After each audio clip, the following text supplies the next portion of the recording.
di kuliah kita yang pertemuan kedua ya. Ini kita lanjut yang, oh ya, sebelumnya gimana kabarnya? Pada sibuk kerja? Sambil kerja apa sambil apa nih? Apa ada yang di rumah? Kerja semua? Gimana? Iya dok, kerja dok. Masya Kerja Allah. dok. Semangat. Betul. Iya, iya, iya. Oke, baik. Ya udah nggak apa-apa. Kamera dimatiin ya. Nggak apa-apa, saya paham. Oke, baik. Nah, ini. Terima kasih semua. Alhamdulillahirrahmanirrahim. Wassalatu wassalamu ala asyrofil anbiya'i wal mursalin wa ala alihi wasallam. Teman-teman semua, kita bersyukur diberikan kesempatan lagi untuk bertemu ya. Nah, semoga kita selalu dalam keadaan sehat walafiat, tidak kurang satu apapun, dan juga dimudahkan dalam urusan pekerjaan dan sebagainya. Oke, eh, melanjutkan dari yang minggu lalu ya. Ini kita bicara terkait konsep dasar ergonomi ya. Di sini di mana tujuan dari ergonomi kita tahu untuk menyeimbangkan ya antara eh, task demand dan work capacity. Tentunya dengan keseimbangan antara task demand dan work capacity ini akan dicapai satu performa yang baik. Jadi, nah, apa itu kemudian yang menjadi apa sih dikatakan sebagai kapasitas kerja ya? Kapasitas kerja itu tentu saja eh, kemampuan sebenarnya apa ya, kemampuan seseorang itu untuk memenuhi tuntutan kerja. Jadi kemampuan dia atau lebih ke kemampuan fisik dia dalam hal ini misalnya personal dia gitu. Jadi memang kemampuan dasar dia ya. Nah, kemampuan dasar dia ini kan macam-macam tentu saja. Ada apa ya? uh, personal capacity atau karakteristik dari setiap orang itu tentunya beda-beda. Jadi uh, misalnya saja ya, misalnya terkait usia, usia muda kemudian tua tentu saja kan berbeda. Kemampuan atau kapasitas kapasitas itu berbeda-beda. Umur-umur usia produktif misalnya antara 17 ataupun sampai 24 tahun itu kayak kalau atlet kan, atlet itu aja kan dia tentu masa masa optimumnya atau puncak-puncak karirnya tuh justru di umur 20-an. Dia udah sampai umur 30 tuh dianggap udah mulai turun dia atau udah jarak kalau atlet itu justru 20-an banget tuh karirnya. 24, 25 kayak pemain-pemain sepak bola itu umur-umur segitu. Karena kenapa fisik memang kapasitasnya itu apa kapasitas personal kapasitasnya itu lagi tinggi-tingginya. Misalnya dia lari aja dia misalnya dalam hal misalnya apa, endurance-nya, power-nya dan sebagainya itu masih bagus-bagus puncak-puncaknya. Nah, itu pengaruh usia. Semakin dia bertambah usia tentu kapasitasnya itu personal kapasitinya juga kan semakin turun. Makanya jadi kalau kita lihat juga di dunia kerja juga kan misalnya semakin dia senior atau berumur ya, biasanya kan dia nggak field lagi, nggak turun lagi ke lapangan, nggak ke apa ke apa, offshore lagi gitu loh. Tapi dia akan lebih sering ada di kantor, di office gitu loh. Dia lebih ditarik ke arah manajemen dan sebagainya seperti itu. Karena mungkin dari sisi fisik sudah kemampuannya sudah menurun, tetapi dari misalnya kemampuan intelektual dan experience-nya itu akan lain.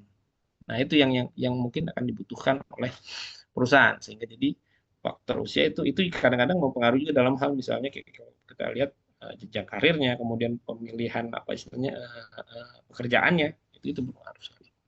Kemudian juga jenis kelamin ya, jenis kelamin juga berpengaruh. Kalau kita lihat misalnya jenis kelamin antara wanita ataupun misalnya antara pria itu beda.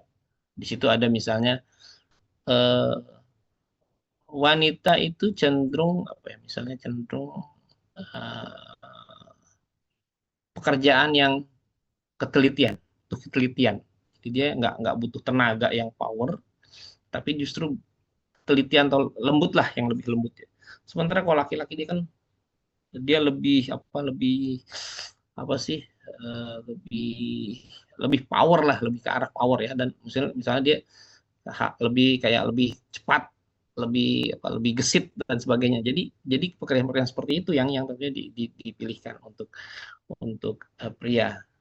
Nah, sementara misalnya juga wanita itu kalau dari sisi fisiologis lainnya, misalnya dia cenderung lapisan lemak tubuhnya lebih banyak, sehingga misalnya dia kuat untuk kondisi-kondisi misalnya yang suhunya dingin gitu, sehingga misalnya dia banyak ditaruh di dalam office gitu kan, yang mungkin boleh dibilang apa eh, eh, apa daya tahan tubuh dia terhadap udara dingin akan lebih baik. Misalnya kalau kalau laki, dan ini juga kalau kita lihat juga kenapa lapisan lemak wanita itu lebih tinggi, sehingga ketika misalnya dia ditaruh di lapangan, kerja di lapangan ya, di field, dia kena panas, dia tentu nggak akan kuat. Karena kenapa? Lapisan lemaknya itu justru menyebabkan lebih cepat dehidrasi dan sebagainya. Jadi memang di situ penempatan juga perlunya untuk memperhitungkan karakteristik daripada personal capacity itu dalam penentuan misalnya apa pemilihan kerja dan sebagainya. Kemudian juga jenis kelamin tadi, antropometri itu ya, ukuran tubuh yang kita tahu tinggi atau misalnya pendek, atau misalnya jangkauan tangan dan sebagainya, lingkar badan besar atau apa. Itu ya misalnya kayak uh, dalam pemilihan profesi-profesi tertentu ya, pekerjaan-pekerjaan tertentu, misalnya kayak awak pesawat ya, kayak pilot, atau misalnya pramugari pramugara yang pesawat itu, awak pesawat itu bukan yang ground crew ya, bukan yang kru darat, tapi yang di flight crew. Nah, itu mereka flight crew itu punya standar tinggi tertentu, yang apa misalnya 100, misalnya minimal 167 ke atas gitu, 170 dan sebagainya itu kan. Karena kenapa disesuaikan dengan misalnya eh, desain daripada pesawat itu sendiri. Karena pesawat itu sendiri kan dibuat di luar ya, dengan menggunakan standar tubuh orang luar. Jadi tinggi-tinggi dan sebagainya, sehingga misalnya untuk pilot dalam dalam misalnya dia beraktivitas, interface-nya itu kan, tombol-tombolnya dan sebagainya itu, maka apa jarak jangkauan itu kan berpengaruh. Pedalnya misalnya, pedal rem atau pedal gasnya kan, gas pesawat, pedal remnya lah kali ya. Kalau gasnya itu biasanya di tangan itu, pedal remnya pesawat itu. Itu kan dia ini, misalnya kalau dia nggak, kalau kurang tingginya kan nggak nyampe dia, nggak bisa nginjek dia, nggak bisa nginjek remnya pesawatnya itu. Jadi itu akan jadi kendala gitu, misalnya antropometrinya. Terkait pendidikan juga tentu saja disesuaikan dengan keahliannya, terus disesuaikan dengan misalnya kompetensinya. Jangan jangan misalnya menempatkan atau seseorang gitu yang tidak kompetensi, maka tentu akan mengalami masalah dia. Personal capacity-nya itu terkait pendidikannya. Jangan misalnya eh, eh, lulusan SMP disuruh mikirin negara misalnya kan gitu. Nah, itu kan berat itu. Lulusan SMP mikirin negara. Jadi ya seperti itulah kira-kira. Kemudian juga pengalaman ya. Pengalaman itu juga experience yang tadi seperti saya sampaikan, bahwa kadang-kadang uh, uh, experience, pengalaman itu tentu apa sesuatu yang bisa apa membantu dalam misalnya menyelesaikan masalah-masalah ini tentu berpengaruh juga terhadap kapasitas kerja. Status sosial, agama dan kepercayaan memang agak agak ini juga ya, agama dan kepercayaannya. Tapi oke lah. Kemudian status kesehatan ya, kesehatan, kesegaran tubuh atau kebugaran tubuh juga itu juga berpengaruh, karena dia misalnya kebugaran tubuh ini misalnya mempengaruhi kemampuan seorang juga untuk misalnya kapasitas daripada personal capacity. Kemudian juga ada juga physiological, fisik, jadi fisiologis, jadi kemampuan fisiologis ini termasuk kemampuan daya tahan kardiovaskuler, jantung ya, jantung dan pembuluh darahnya. Ini lebih ke arah kebugaran ya sebenarnya, ke arah kebugaran fisik, saraf otot, panca dan ke arah kebugaran. Jadi kalau kita bicara kebugaran itu kan tentu saja setiap orang tuh pasti punya beda-beda kebugaran itu. Jadi kayak misalnya seseorang yang misalnya eh, kondisi tubuhnya sehat, sama-sama sehat sih sebenarnya, sama-sama. Tapi kan tingkat kebugarannya itu kan beda-beda. Ada si A misalnya, si A itu ini sama-sama sehat ya, si A dan si B. Si A sehat, tetapi misalnya dia kalau disuruh naik tangga ya, baru 2 lantai sudah ngos-ngosan, ngos-ngosan kan. Sementara si B dia bahkan bisa sampai 3 lantai, 4 lantai gitu. Dia nggak terlalu ngerasa ngos-ngosan gitu. Nah ini kan perbedaan, kondisi perbedaan kardiovaskulernya itu, kemudian juga tingkat kekuatan otot metabolik. Jadi ke fitness daripada tubuh. Ini kalau kita bicara fisiologisnya ini. Oke. Nah, nanti misalnya, oke, dia sama-sama fit, sama-sama sehat, sama-sama kuat, tetapi mungkin eh, eh, psikologisnya kurang baik. Makanya kapasitas psikologis juga perlu, di mana ini yang di tahapan ini ya, kayak tahapan yang keduanya ini apa ya, psychological capacity, psikologis. Jadi kayak misalnya tadi saya bilang tadi kan eh, eh, eh, apa fisiknya Mbak sama-sama sehat, tetapi psikologisnya belum tentu. Ada orang fisiknya sama-sama kuat nih, sama-sama sehat. Tapi yang satu ada yang disenggol dikit marah. Ibaratnya kayak kalau bahasa ini senggol senggol dikit bacok, senggol bacok, istilahnya seperti itu ya. Jadi disenggol dikit marah, jadi gampang sekali tersinggung. Fisik sama-sama bagus, so fitness gitu. Nah, tapi kemampuan emosionalnya ternyata kapasitas psikologisnya nggak bagus. Jadi memang kalau kita bicara juga kebugaran itu sebenarnya yang diharapkan itu bukan cuma sekedar bugar fisik, tapi juga dari sisi psikologisnya juga. Gitu. Jadi tingkatan-tingkatan kalau saya bilang sih ya, kayak ibarat tingkatan kondisi apa ya psikologis maupun fisik dari seseorang itu kan ada dari yang level paling bawahnya tuh dia free from ill, jadi terbebas dari rasa sakit. Kemudian dia naik lagi levelnya, uh, uh, dia health tapi dia fit. Nah, di atasnya fit baru kemudian dia misalnya emotional well-being dan sebagainya. Nah, seperti itu. Jadi itu kapasitas itu juga berpengaruh terhadap kapasitas kerja. Kemudian juga ada eh, kapasitas biomekanik ya.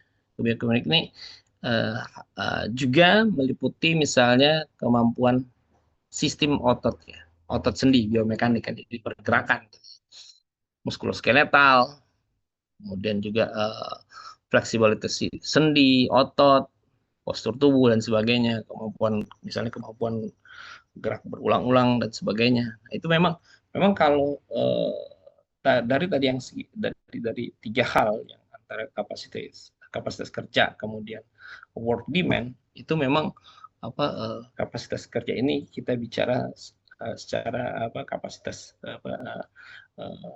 seseorang tersebut, pribadi tersebut, yang memang sangat berbeda-beda tergantung juga dari kapasitas pribadi, personal capacity, kemudian tergantung daripada physiological capacity, kemudian psychological capacity, dan juga biomekanik. Karena kalau biomekanik kan kayak misalnya ada orang memang sehat, tapi ternyata dia ada masalah di sendi gitu. Sehingga ada gerakan-gerakan tertentu yang terbatas dia. Oh, ternyata dia dulu pernah kecelakaan, misalnya. Kecelakaan lengan tangan kanannya atau sendi kanannya itu mengalami misal retak, sehingga fleksibilitasnya atau gerakannya itu biomekanikalnya itu agak terbatas untuk mengangkat sesuatu. Tangan kanannya misalnya dia akan lemah gitu. Jadi dia akan berusaha dengan menopang dengan tangan kiri. Nah ini juga berpengaruh terhadap kapasitas kerja. Berikutnya adalah tuntutan kerja. Tentu saja ini tuntutan kerja ini tergantung pada karakteristik daripada pekerjaan dan juga material. Jadi peralatan kerja yang dilibatkan baik mesin-mesinnya, kemudian juga tipe, kecepatan dan irama kerja dan sebagainya. Jadi bagaimana kemudian dia menyesuaikan dengan peralatan, beradaptasi dengan peralatan itu juga. Nah itu kalau kita lihat bagaimana kemudian antara kapasitas kerja jika seimbang bisa memenuhi daripada kebutuhan task and material task demand misalnya. Nah itu berpengaruh. Jadi seseorang misalnya dengan kondisi tadi misalnya ya kondisinya pernah mengalami kecelakaan cacat, tentu dia akan ada sedikit masalah terkait misalnya tadi yang biomekanikal gerakan tubuhnya itu agak terhambat ya. Nah tentu dia akan irama kerja ini idealnya irama kerja itu harus bisa mengikuti dia. Jadi kayak misalnya kayak kalau di roda berjalan itu jangan pula di kecepatannya itu tinggi atau mengikuti kecepatan orang-orang yang normal. Kalau dia di dalam misalnya di dalam satu kerja tim gitu kan. Tentu kita harus melihat kondisi yang misalnya yang mengalami atau yang memiliki gangguan tersebut. Jadi sehingga irama kecepatan bisa diimbangkan dengan kecepatan kerja daripada si teman tim kita yang mengalami gangguan tersebut. Kemudian juga ada organization karakteristik. Jadi bagaimana perusahaan itu berjalan. Jadi kayak misalnya kan jam kerja, jam istirahat itu kadang-kadang ada aturan-aturan sendiri. Walaupun pada umumnya sama ya, misalnya jam istirahat itu jam 1, jam 2. Tapi kayak misalnya ada orang yang bekerja di bidang misalnya industri kreatif itu kan kayak konten kreator, kayak multimedia. Mereka kan bahkan jam kerja mereka jam istirahat mereka tuh nggak bukan 9 to 5 dan kemudian ada istirahat jam 12 sampai jam 1 enggak kan. Mereka bahkan kadang-kadang libur justru mereka bekerja karena misalnya ada event atau segala macam. Nah, yang kayak kayak gitu itu tentu akan ada kaitannya dan work capacity yang tadi, personal capacity. Sehingga matching antara work capacity and test demand itu akan sangat berpengaruh terhadap performance. Nah, ada orang misalnya yang dia punya jam biologisnya teratur misalnya. Wah, saya nggak biasa tuh, saya harus tidur mulai jam 9 malam tuh saya harus sudah tidur katanya. Ya kalau walaupun misalnya karena tujuannya dia misalnya nanti supaya jam 3 saya bisa ada waktu untuk tahajud dan sebagainya itu bagus. Tapi ketika ada momen-momen pekerjaan yang memang wah dikejar target dan segala macamnya itu tentu harus gimana caranya gitu loh. Itu organization karakteristik lah yang nanti berpengaruh. Jadi bagaimana nanti manajemen perusahaan itu mengatur misalnya adanya shift kemudian adanya cuti kan giliran pergantian cuti yang Muslim kemudian ada yang Kristen itu kan ada bisa backup misalnya kemudian yang ketika hari raya umat Islam dia libur di backup sama yang non Muslim kemudian ketika hari raya non Muslim kemudian bisa di backup sama misalnya yang Muslim seperti itu. Jadi itu termasuk daripada organization karakteristik. Jadi karakteristik daripada organisasi dan manajemen perusahaannya itu. Ini tentu harus bisa menyeimbangkan hal-hal tersebut antara tuntutan kerja dan karakteristik daripada capacity. Nah kemudian juga yang juga berpengaruh juga terkait task demand itu adalah environmental karakteristik. Ini berkaitan dengan lingkungan. Lingkungan itu bisa bukan hanya misalnya kita bicara kondisi suhu, kelembapan, kenyamanan lingkungan kerja yang nyaman, misalnya terhindar dari kebisingan atau misalnya pencahayaan yang cukup, kemudian getaran dan sebagainya ya, aturan-aturan, misalnya ada misalnya norma-norma yang ada di perusahaan. Ada kan perusahaan tuh yang punya norma-norma tertentu yang dia menerapkan norma-norma itu dalam misalnya ada keterbukaan gitu.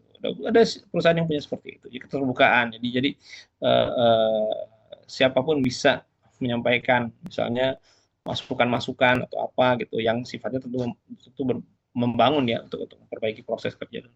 Itu ada yang punya sistem seperti itu. Ada yang misalnya dia sistemnya tertutup. Ada yang misalnya dia berjenjang. Jadi kalau mau menyampaikan sesuatu mesti harus lewat supervisor dulu. Supervisor baru nanti asmen manager. Nah, itu kadang seperti itu ada. Jadi karakteristik itu juga berpengaruh. Kayak ini antar manusia, teman sekerja, teman yang satu. Itu juga dalam tim juga berpengaruh. Bagaimana kemudian misalnya tim kita, kalau misalnya back to back di istilahnya apa oil and gas kan back to back gitu, itu tim kita misalnya yang ya kayak itu saya dapat cerita dari teman yang waktu pas kejadian COVID dulu ya. COVID-19 itu kan back to backnya itu kan itu. Setiap kali mau mau ke site itu kan karantina dulu di hotel sebelumnya. Di karantina hotel 6 hari, terus baru bisa ini. Bahkan sebelum karantina pun itu dia ada pemeriksaan apa ini dulu apa awal dulu untuk apa istilahnya pemeriksaan dulu apa sih istilahnya itu yang tes COVID itu apa namanya? Ada yang ingat namanya apa tuh? Yang disorok-sorok hidungnya apa namanya? Halo? Halo? Tes PCR ya dok? Nah, ya PCR. Kan dulu kan gitu. Sebelum berangkatnya di PCR dulu. Negatif misalnya, oke aman. Nah, begitu sampai di itu mereka nggak langsung ke itu. Mereka ada kayak tempat karantina dulu di hotel mana gitu. Kalau teman saya cerita. Di hotel itu. Nah, itu sambil nunggu teman kita juga yang di sana. Nah, jangan pikir yang di sana itu sebenarnya senang-senang aja, happy-happy aja. Ketika dia pikir, wah gue mau pulang nih. Jangan salah. Deg-degan juga yang di sana. Karena kenapa? Takutnya teman yang lagi di PCR ini, ataupun yang lagi di karantina, tiba-tiba misalnya hasilnya positif. Berarti kan dia perpanjang dia. Dia lama lagi dia di tahun di apa di site-nya itu.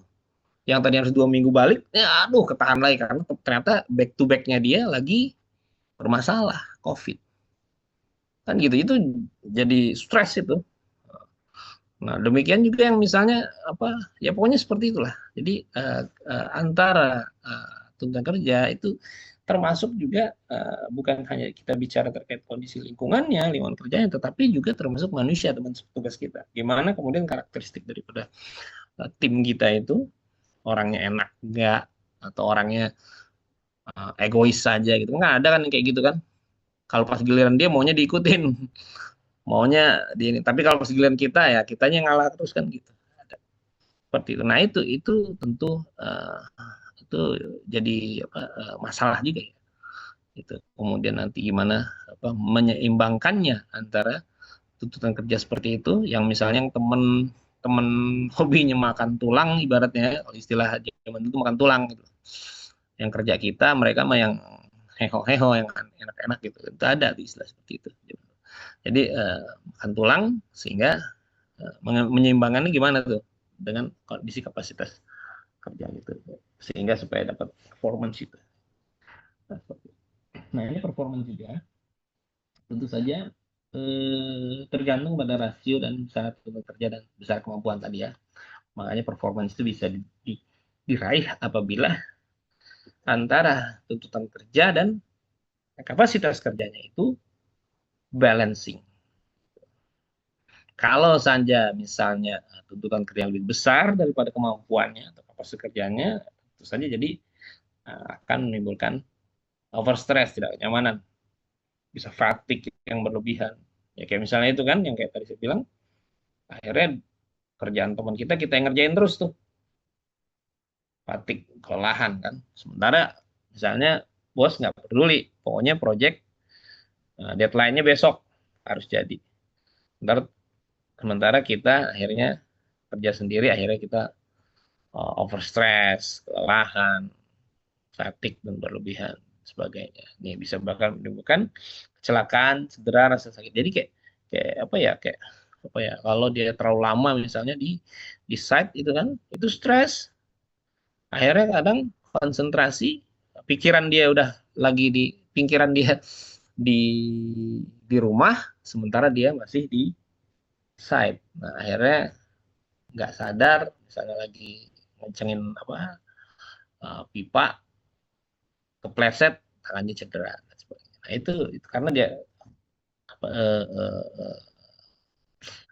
tuntutan kerjanya itu tidak sesuai dengan kapasitas kerjanya. Situ. Kemudian juga kalaupun misalnya tuntutan kerja itu lebih rendah daripada kemampuan kerja seseorang, maka akan terjadi under stress, bosan, malas, jenuh, ya kan? Jadi bahkan ada yang bisa sakit gitu. Ada yang kayak gitu. Saya ingat dulu apa ya, eh, nenek saya, sedikit cerita ya, nggak apa-apa. Jadi dulu kan saya waktu masih kuliah kedokteran itu kan, biasa kita kan ada target requirement pasien kan ya. Nah, kebetulan waktu itu case-nya itu adalah gigi tiruan full. Jadi nyari pasien yang giginya ompong semua. Jadi nyari pasien yang giginya ompong semua itu kan susah. Terus nyari nenek-nenek di mana. Kalau ada ada misalnya eh, apa, perasaan kita ompong, nggak taunya masih ada satu gigi atau masih ada dua gigi, nggak bisa itu, nggak bisa, nggak require. Jadi harus benar-benar ompong full, nggak ada gigi atas bawah. Nah, saya punya nenek waktu itu. Saya jadi inget, jadi korbanin nenek saya tuh. Jadi ah udah almarhum sih beliau. Jadi dia itu giginya yang atasnya udah tinggal dua, atasnya dua. Nah, terus karena harus gigi full full ompong, jadi akhirnya saya rayu lah untuk minta untuk saya cabut, untuk saya cabut, kemudian nanti akan saya ganti dengan gigi full. Gitu. Nah, prosesnya itu nggak sebentar, karena saya kan harus apa, ngajak dia dari Lampung saya bawa ke Jakarta. Itu tinggal di Jakarta itu lebih dari sebulan. Jadi yang ada apa ya, karena kan bolak-balik kontrol, terus kemudian periksa diagnosis dan sebagainya, sampai itu lebih dari sebulan. Nah, sementara dia punya kebiasaan tuh kalau pagi itu apa, mau apa, ngebersihin rumput di ladang, gitu, di ladang di kebunnya, kejemur matahari, pokoknya aktivitas fisik lah dia hampir tiap hari tuh gitu. Nah, ketika dia udah di Jakarta, ya dia nggak ngapa-ngapain kan, nggak ada kerjaan yang misalnya kita kan dikerjakan ya, ada asisten rumah tangga segala macam tuh itu. Jadi dia nggak ngapa-ngapain. Itu 2 minggu dia sakit. Saya bingung, sakit apa nih? Kok, padahal nggak beban, nggak capek, nggak ini, tapi sakit justru. Sakit dia, badan dia sakit, nggak enak-enak. Terus dia bilang, saya tuh biasa kalau pagi tuh ini katanya apa, ngarit rumput dan sebagainya. Waduh, saya bilang nih gara-gara justru dia nggak kerja. Akhirnya kerjaannya dia kalau pagi itu dia suka naik ke atas, kemudian dia berjemur. Dia nyari keringat kok dia. Jadi ya itu, di situ ternyata emang kalau kita tidak ada aktivitas pun, justru itu bisa menyebabkan sakit ternyata. Bisa sakit karena yang tadinya metabolisme kita lagi berjalan secara baik, sirkulasi darah lancar, kemudian proses misalnya detox ya, maksudnya pembuangan racun tubuh itu terjadi secara lancar melalui keringat misalnya kan. Nah, itu akhirnya menyebabkan kalau kita tidak beraktivitas, proses itu jadi tertunda semua.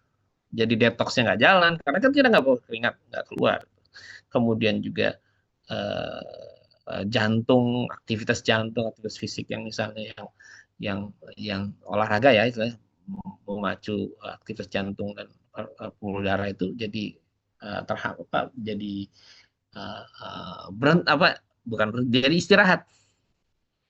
Padahal dia misalnya biasa untuk aktivitas fisik. Kalau biasanya kayak orang yang biasa olahraga terus kemudian dia berhenti olahraga, itu kan badan sakit-sakit semua gitu. Nah, seperti itu. Jadi ada istilahnya over stress, kemudian ada under stress. Jika rasio antara tuntutan kerja dan juga kapasitas individu itu tidak tidak balance. Nah, tentu saja ya, agar penampilan performance bisa didapat, maka keseimbangan untuk bekerja itu dengan kemampuan kerja serta lingkungannya. Dan itu supaya dapat performa kerja yang baik. Nah, seperti tadi ini. Ya, konsep dasar ekonomi. Oke, itu ya yang kemarin lanjutan sesi yang lalu ya. Nah, kita nanti lanjut lagi ke sesi berikutnya. Tapi mungkin so far bagaimana? Jelas atau tidak apa yang saya sampaikan?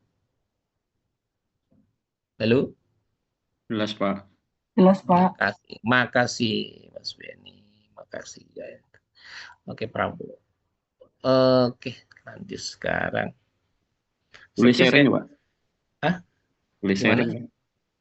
Boleh Sharing. sharing? Ya. Yang Oh ya, monggo, silakan. Nih, siapa nih, Mas? Benny, Pak. Mas Benny. Oh, Benny, oke. Silakan Mas Benny. Yang tentang kapasitas pekerjaan tadi, Pak. Jadi betul ya, Pak. Kalau sekedar kuat, mungkin banyak orang kuat gitu ya.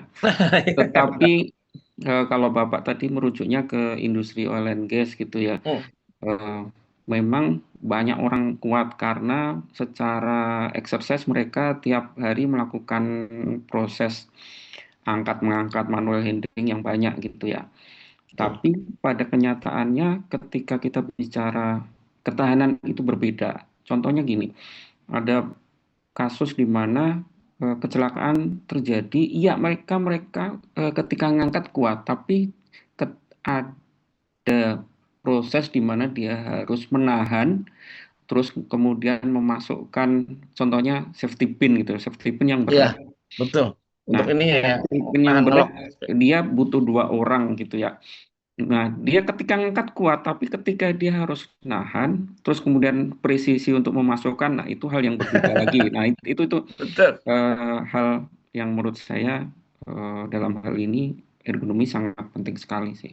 betul. Itu aja sih, Pak. Terima kasih. Betul. Makasih Benny. Iya, antara durability-nya, powernya sih gede, tapi ketahanannya, durability-nya, ya benar-benar memang itu. Jadi memang ergonomi juga sebenarnya memang bicara itu juga antara nanti ada sebenarnya ada berapa sih kalau salah empat empat faktor yang mempengaruhi apa ergonomi itu. Mulai dari misalnya tadi power, kemudian durability, kemudian apa sih uh, apa sih ya uh, repetisi, duration ya deh. Power, duration, repetition sama posture itu pengaruh dalam hal itu keempat hal itu bisa mempengaruhi bisa performance bisa mendatangkan performance yang baik, kemudian juga bisa kalau ada yang nggak pas itu bisa menyebabkan kecelakaan atau kegagalan. Oke, makasih Benny atas sharingnya. Hah. Oke, baik. Kita lanjut ke berikutnya ya. Oke, saya mau ini dulu. Oke.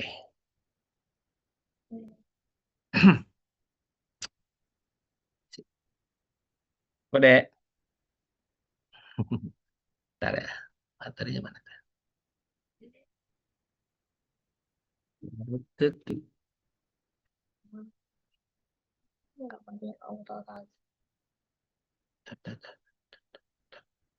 Terus.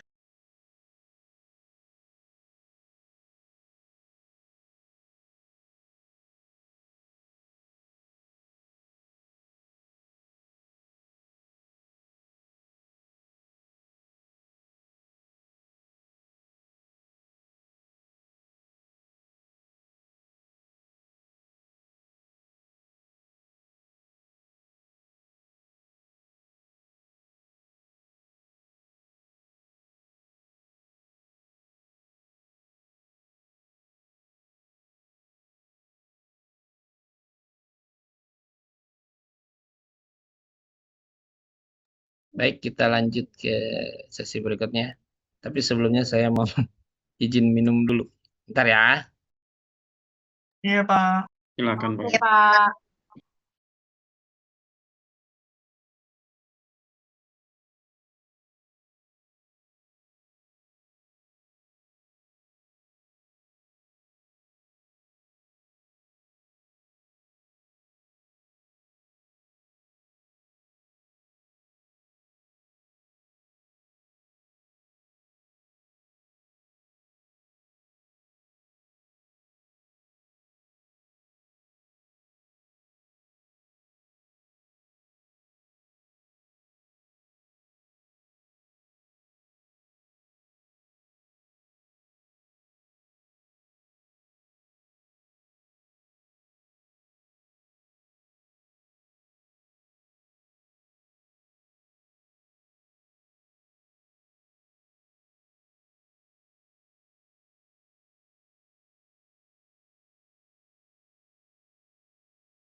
Oke.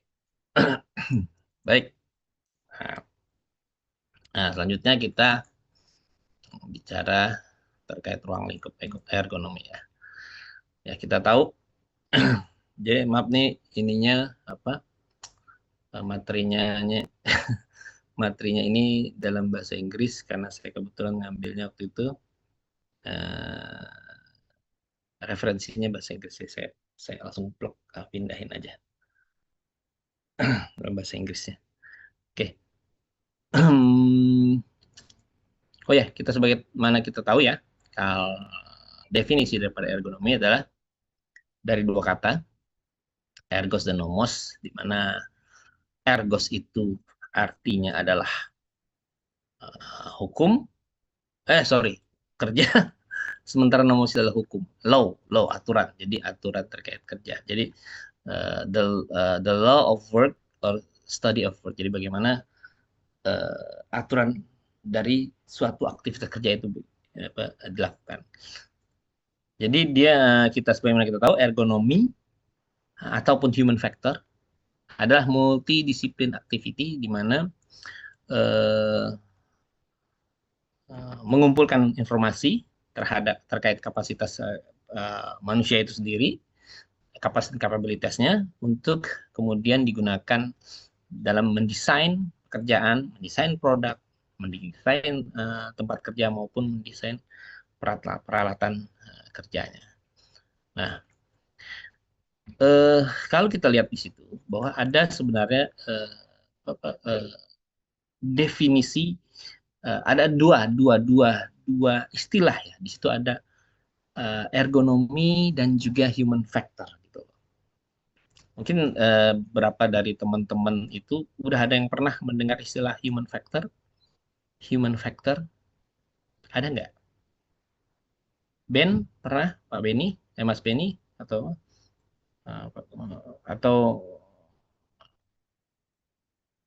Pak Bowo atau Pak Mas Prabowo, Mbak Nisa, ada yang udah pernah dengar istilah human factor? Sudah, Pak.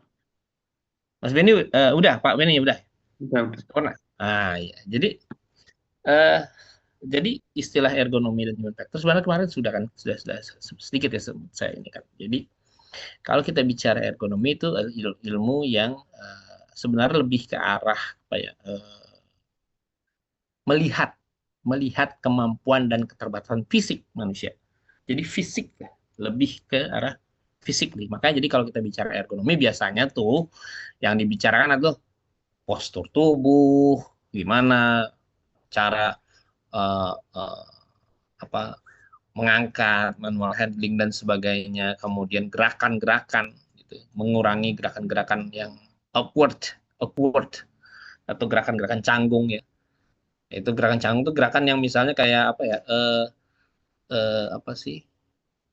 Dulu dulu pakai handphone pakai leher gini. Ya nekuk. Jadi apa gerakan yang kalau saya bilang sih kalau ergonomi itu eh, dia itu berpatokan pada misalnya sumbu tubuh ya. Jadi bagaimana aktivitas seseorang itu anggota tubuhnya ataupun postur tubuhnya itu dia bisa diusahakan selaras dengan sumbu tubuh atau bahkan semakin dekat dengan sumbu tubuh gitu loh aktivitasnya itu, supaya didapatkan optimal baik power maupun misalnya meminimumkan cedera. Nah, jadi lebih melihat kalau ergonomi itu melihat postur tubuh, kemudian gerakan-gerakan awkward itu kan gerakan yang misalnya menjauh dari tubuh, mengambil sesuatu yang di atas dan sebagainya. Nah, itu kan awkward posture, atau dia menahan sesuatu yang lama kayak tadi yang Mas Beni bilang itu, yang dia misalnya mengangkat si itu apa ya, penahannya itu, ban itu untuk pin apa ya, untuk Safety pin ya. dikunci itu ya, itu kan ngangkat. Tapi kalau dia ditahan lama, durasinya lama, bisa bergetar, nah, nggak stabil itu yang yang menyebabkan kadang itu yang jadi menimbulkan cedera. Jadi gerakan-gerakan awkward ya bisa menyebabkan. Kemudian juga bicara beban kerja tadi juga, sehingga beban kerja itu misalnya ada batasan-batasan yang misalnya uh, di luar dari misal kemampuan diangkat maka sarannya itu misalnya uh, bantuan orang lain, kemudian dengan menggunakan alat bantu dan sebagainya. Jadi kalau kita bicara ergonomi, umumnya itu memang bicara terkait postur tubuh, gerakan maupun beban kerja. Sementara kalau kita bicara human factor itu dia selain daripada bicara aspek fisik, juga dia bicara aspek kognitif. Kalau saya di awal juga saya sempat sampaikan ya, bagaimana kemudian aspek kognitif ini ya, misalnya kesadaran, persepsi dia, pemahaman dia terhadap sesuatu ya. Misalnya kayak yang saya bilang tadi, gimana dia melihat sesuatu, kemudian memproses, kemudian dia bertindak atas informasi itu. Jadi kayak dia melihat lampu merah, kemudian dia mengurangi kecepatan, kemudian dia berhenti dan sebagainya. Itu kan kognitif itu kognitif. Kemudian kayak misalnya kita melihat bagaimana sih rambu-rambu katia atau larangan-larangan sebagainya. Itu sebagai aspek kognitif gitu loh. Jadi kita tidak bicara gerak fisik ya, tapi kita kognitif di situ. Jadi human factor itu kalau ini bisa dibilang dia lebih luas daripada ergonomi itu sendiri. Karena ada aspek yang tidak dibahas di dalam ergonomi, misalnya dia dibahas di human factor, yaitu aspek misalnya psikokognitif dan sebagainya. Bagaimana kayak misalnya kalau saya tuh pernah baca yang di buku ergonomi itu, misalnya tombol stovel dari kompor gas itu kan ada 4 tombol ya. Bagaimana kemudian mengurutkan si burnernya, pembakarnya itu, supaya persepsi orang terkait tombol-tombolnya itu pas. Jadi jangan sampai misalnya dia dia dia hidupkan pencet tombol yang nomor 1, misalnya 1, 2, 3, 4, tetapi ternyata tidak sesuai dengan urutan daripada burnernya si kompor gas itu 4. Kalau saya ada gambarnya, tadi nyari-nyari sih gambarnya ini, lupa saya di buku saya yang mana gitu. Itu terkait stovel itu. Tapi mungkin kalau yang pernah terpapar pernah ya, misalnya dapat pelatihan atau apa terkait human factor, itu biasanya tuh ada tuh contoh-contoh seperti itu. Bagaimana kemudian kayak misalnya kalau di di interface atau indikator pesawat terbang itu kan, itu antara ada garis horizon itu ya, yang membatasi antara misalnya nih cakrawala itu langit dan itu darat gitu kan, atas dan bawah gitu. Itu kan kadang dia dipakein kode warna hitam dan putih misalnya gitu loh. Nah, itu kalau seandainya warna itu dibalik aja, itu akan persepsi seorang itu akan beda. Atau misalnya posisinya itu misalnya di sama kayak kalau saya pernah bilang tuh terkait speedometer digital dan analog. Kemudian jam digital dan analog. Itu kan sekarang udah era digital ya. Tapi ternyata banyak instrumen-instrumen peralatan itu masih menggunakan analog. Karena kadang persepsi kayak kalau kita ngelihat jam analog yang pakai jarum panjang, jarum pendek itu kan, itu kan kita tuh bisa dengan cepat gitu loh. Oh ternyata 15 menit lagi nih, ya, mulai misalnya. Karena kita ngeliat hanya dengan melihat jarum pandang dan jarum pendek misalnya. Misalnya jam kayak tadi kan saya ngeliat kan, saya sebenarnya udah di depan komputer di jam 12 tadi kan. Dan saya kotak-atik ngeliat-ngeliat bahan gitu. Nah terus begitu saya ngeliat jam dinding, kan jam dinding saya masih yang analog tuh. Terus jarum jarum jarum pendeknya itu udah lewat dari angka 12 dan jarum panjangnya itu sudah di angka misalnya angka 3 gitu. Saya langsung lihat, wah 15 menit lagi nih. Gitu. Jadi cepat gitu loh. Karena kita tahu misalnya jarum panjang di angka 6 itu kan berarti kan jam 12.30 gitu loh. Jadi nah tapi ada orang yang kalau kita melihat itu dengan di digital gitu maksudnya. Kita pasti akan otak kita ngitung dulu. Kira-kira berapa menit lagi ya? Misalnya kan kita ngeliat misalnya jam 12 kan digital kan per detik per menit itu kan presisi banget kan misalnya. 12. Nah, otak kita kan akan berpikir dulu 12, 15. Oh, 18 menit lagi gitu. Jadi ada jeda di situ. Sementara kalau kalau ada aktivitas-aktivitas itu yang memerlukan kecepatan dan ketepatan kan. Nah, itu jadi persepsi antara analog dan digital itu dibahas sekali di human factor gitu loh. Jadi dia tidak hanya bicara aspek fisik tapi juga aspek kognitif gitu loh. Ya kan? Nah, tentu saja walaupun begitu tentu saja kedua hal ini ya maupun ergonomi maupun human factor dia ini sama-sama tujuannya untuk meningkatkan kinerja manusia, keamanan, kemudian produktivitas dan sebagainya ya. Hampir sama gitu loh. Tujuannya sih sama gitu. Cuman memang beda ininya saja ya tadi agak sedikit beda daripada aspek yang dilihat. Kalau yang tadi kan saya bilang ergonomi itu lebih ke arah aspek fisik, sementara kalau human factor itu selain dari aspek fisik juga dia aspek kognitif, persepsi, pengetahuan dia, pemahaman dia akan sesuatu, dan mental dan sebagainya itu. Nah, nah itu jadi itu ya terkait ergonomi dan human factor. Nah ini juga ini tadi penjelasan yang tadi ya. Ergonomi look at how work affect people, sementara human factor ini juga look at bukan cuma efektif tapi worker and machine interface. Bagaimana kemudian worker and machine engineering. Bagaimana pekerja itu terhadap interface. Interface itu kan tampilan atau misalnya kayak tadi itu instrumen-instrumen yang ada di mesin itu. Jadi kita bicara seperti itu juga. Kemudian juga ergonomi tadi kan fisikal ya, fisikal sekali, physical response to stress. Jadi dari sudut pandang fisik, kemudian tentu saya targetnya adalah mereduce, jadi menekan fatigue. Jadi kelelahan fisik ya, mereduce kelelahan fisik, fatigue ya, by design dengan cara mendesain task. Jadi mendesain pekerjaannya dengan people capacity. Jadi dia reduce fatigue. Nah, kalau di human factor dia behavior ya. People behavior as they interact with equipment, workplace and their environment. Jadi bagaimana kemudian behavior daripada perilaku seorang itu ketika dia berhadapan dengan peralatan dia, kemudian lingkungannya, kemudian dan sebagainya ya.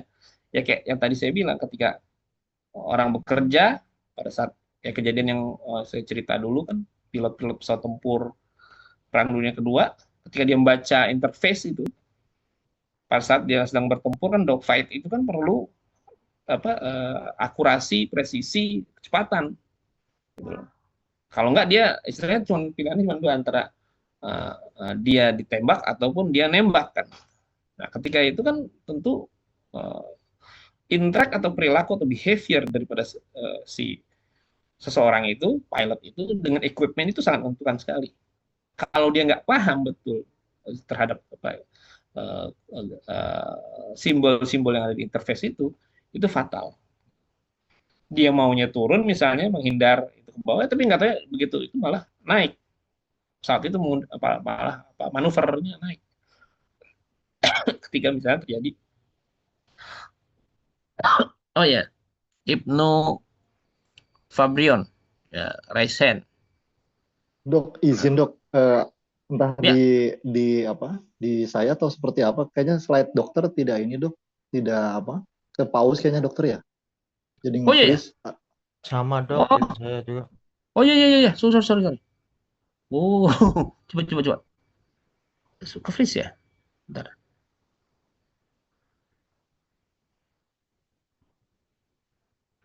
Ini, saya lagi nerangin ini tadi. Slide berikutnya, sorry. Pause ya. Ini mana sih? Oke, sudah dokter. Oh, nah, oh ya ini nih, ya, di sini nih. Di sini. Jadi, ya, di sini maksud saya tuh. Kita lihat tadi bagaimana ergonomi itu melihat efek daripada pekerjaan tersebut. Biasanya dia bicara psikologikal, psikofisiknya lebih pada respon fisik ya, yang kaitan stres, kemudian dia lebih bicara fatigue. Kemudian kalau kita human factor itu melihat kepada bagaimana pekerja itu atau dia tadi ya kognitifnya selain dari fisik juga ya, tapi dia kognitif juga lihat bagaimana interaksi antara manusia dengan mesin interface atau ya kayak tampilannya, tombol-tombolnya dan sebagainya, instrumennya dan sebagainya. Atau ya sama dengan tadi misalnya dengan worker engineering. Jadi dengan peralatan yang sama ya pokoknya antara interface dan juga jadi lebih ke arah behavior perilaku, bagaimana dia berinteraksi dengan equipment, workplace dan sebagainya itu. Nah, dia juga melihat bagaimana people size, strength capability, relative to operation and equipment. Jadi tidak hanya melihat dari sisi kalau misalnya kita ergonomi kan kita lebih ke low work jadi aturan kerja itu gimana sih, kayak cara mengangkat itu gimana sih gitu, bukan, tidak seperti itu, tapi juga dia melihat capability atau kekuatan seseorang. Jadi nanti kita misalnya kita bicara juga cuma tidak hanya kalau di human factor tuh tidak hanya fisik, gerak fisik segala macam, tetapi juga kekuatan juga diperhatikan. Kemudian juga dia melihat ukuran. Jadi kayak misalnya yang tadi saya sampaikan itu terkait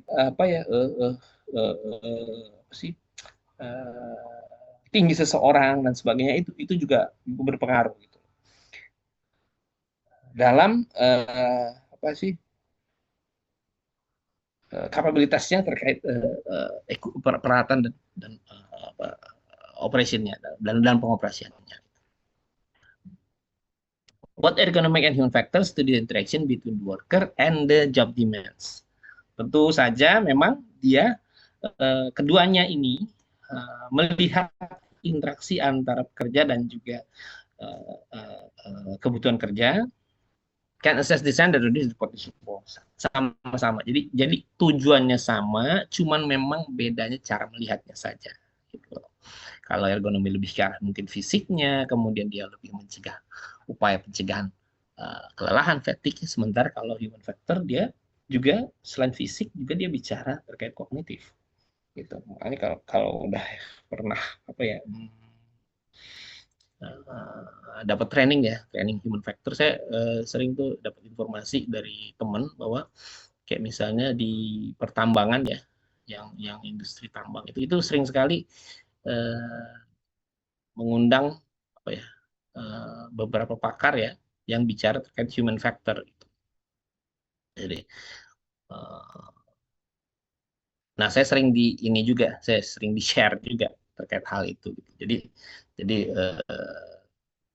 human factor ini memang menarik sih, kalau saya bilang sih human factor itu menarik karena dia tidak hanya bicara terkait aturan kerja itu, tapi dia juga bicara terkait psikologis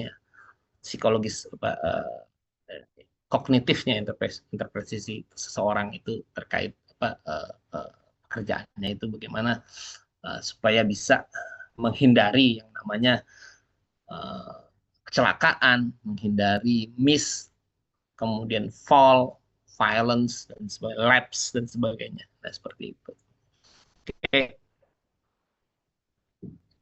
Ini juga ya, tentu saja keduanya itu improve worker performance and well-being through application and principle that affect the interaction of human and their work environment. Kemudian juga ergonomi juga inilah memang tujuan dari dasar daripada ini ergonomi. Untuk ergonomi usually don't measure work to set standard but identify element of the job. Jadi dia lebih melihat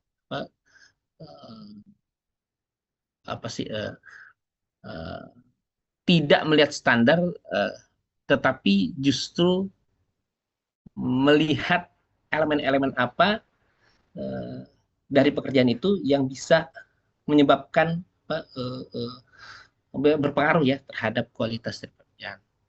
Kemudian juga poor interface can cause ya ini gitu ya, poor interface ini.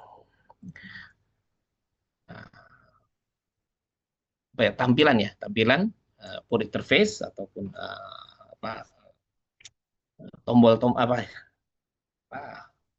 instrumen bisa menyebabkan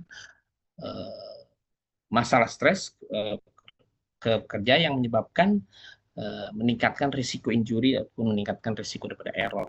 Tentu saja bisa berakibat ke accident ataupun quality and loss in productivity. Nah, kemudian juga ini benefit of well design, tentu saja keuntungan kalau kita mendesain daripada pekerjaan dan tempat kerja dengan baik, tentu saja akan meningkatkan produktivitas ya, improve productivity, efisiensi. Misalnya kita bicara efisiensi, improve productivity, misalnya efisiensi. Nah, tentu saja misalnya antara pekerjaan dan peralatan yang dirancang baik tentu akan memudahkan pekerja. Tentu power atau upaya ataupun misalnya mungkin bisa mengurangi waktu ya, jadi itu bisa mengimprove produktivitas. Jadi kayak gini, kalau dulu kan misalnya aktivitas membajak sawah lah gitu. Dulu orang misalnya masih pakai sendiri yang cangkul ya. Cangkul. Kalau dia orang nyangkul itu kan bisa seharian tuh, dari pagi sampai sore. Mungkin dapat berapa ya? Misalnya nyangkul dari pagi sampai sore berapa? 1 hektar? Nggak nyampe 1 hektar ya, masa? Pokoknya ya kira-kira lah, misalnya nyangkul orang pakai pacul dari pagi sampai sore itu dapatnya 1 hektar gitu. Nah, sekarang dengan adanya misalnya peralatan, kemudian ditambah kemampuan pengetahuan si petani yang sekarang juga meningkat, maka tentu saja peralatan dan kerjaan yang tadi kemudian dirancang dengan baik, tentu akan misalnya dengan penggunaan traktor misalnya, itu akan meningkatkan produktivitas, efisiensi juga dapat. Yang tadinya misalnya 1 hari cuma dapat 1 hektar, dengan traktor bisa misalnya 1 hari bisa 5 hektar atau 10 hektar dan sebagainya. Jadi tentu akan berpengaruh. Pekerjaan jadi lebih mudah, kemudian effort yang dilakukan jadi akan lebih sedikit, gitu, meminimalkan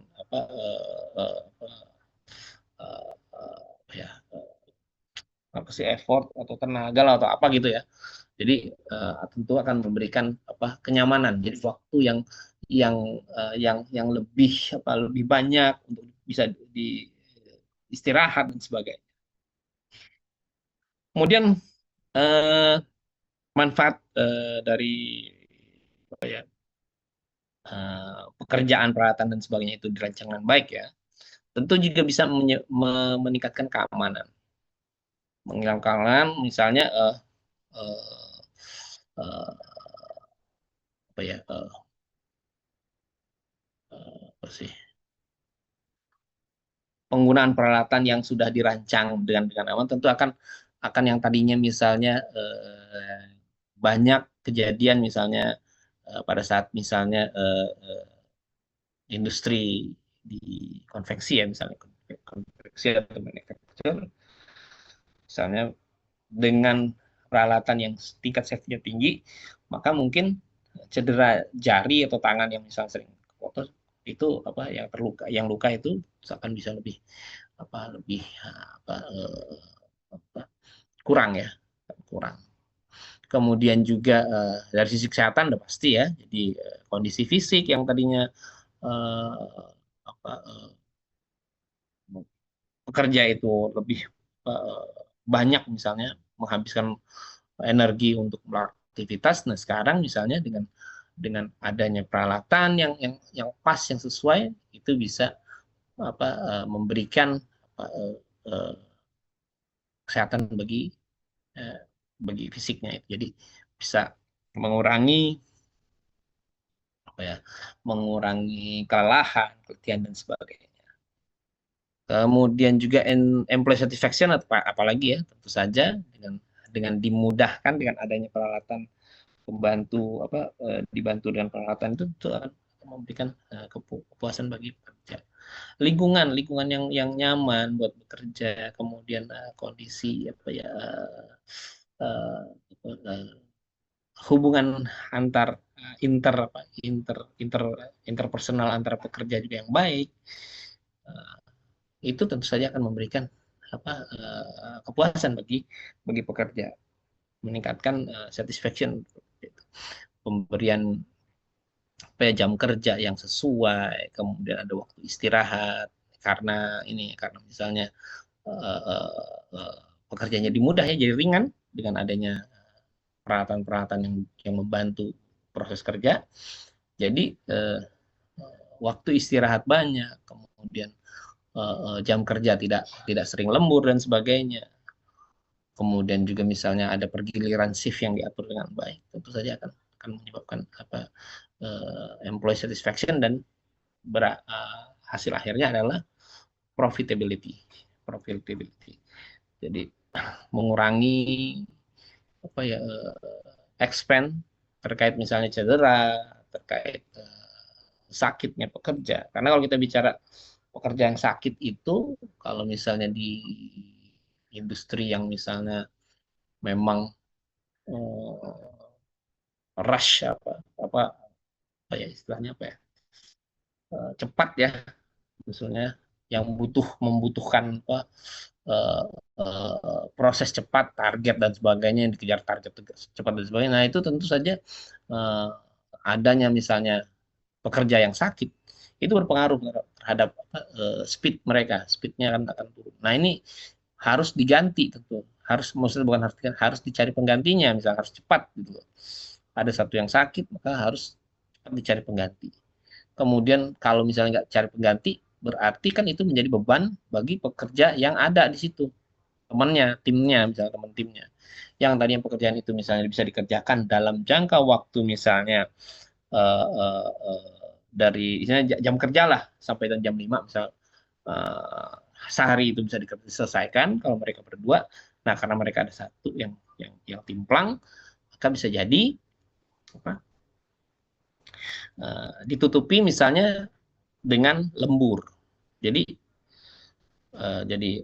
beban kerja bertambah bagi pekerja yang jadi lembur yang harus dibayarkan oleh perusahaan. Jadi profitability-nya jadi berkurang.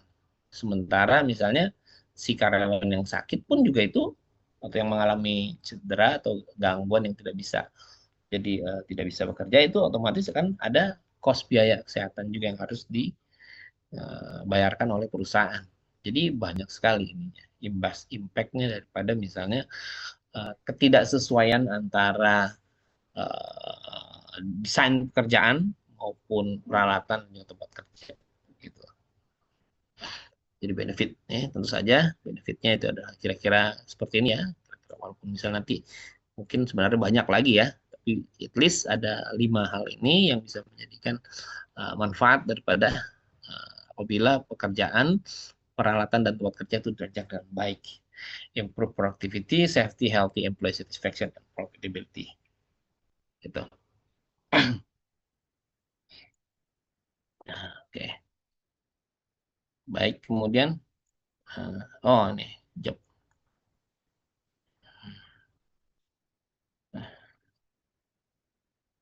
Kelihatan nggak job design slide-nya nih? Kelihatan, Dok. Oh iya, oke, sorry. Takutnya kayak tadi nggak bergerak. Job design. Kalau kita bicara job design ini bagaimana kemudian seseorang itu bisa melakukan aktivitas baik itu yang sifatnya ringan, moderat maupun heavy. Kemudian juga misal kita juga bagaimana rank pekerjaan supaya how long a given level of effort can be sustainable. Jadi bisa upaya yang dilakukan pekerja itu bisa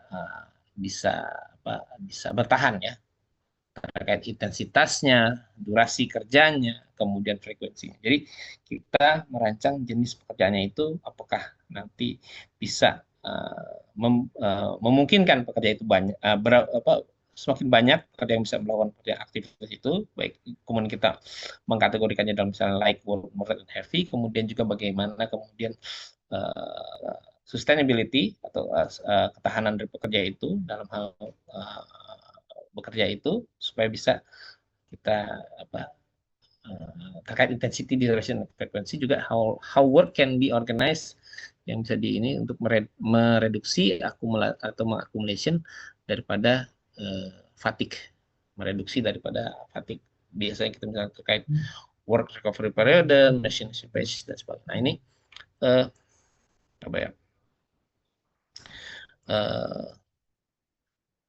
terkait hal ini misalnya kalau kita bicara itu, maka misalnya kayak bagaimana kemudian kita mengusahakan ya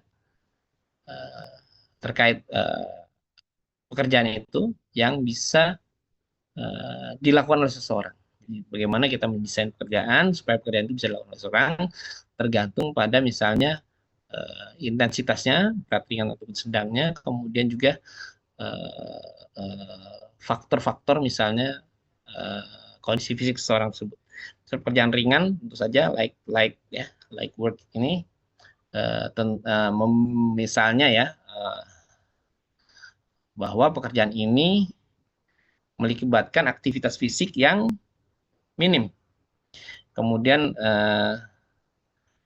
bisa dilakukan dalam waktu yang lama karena dia kebutuhan aktivitas fisiknya minim, maka dia bisa durasinya kan tentu akan lebih lama, dia bisa dilakukan lama tanpa menyebabkan kelelahan misalnya.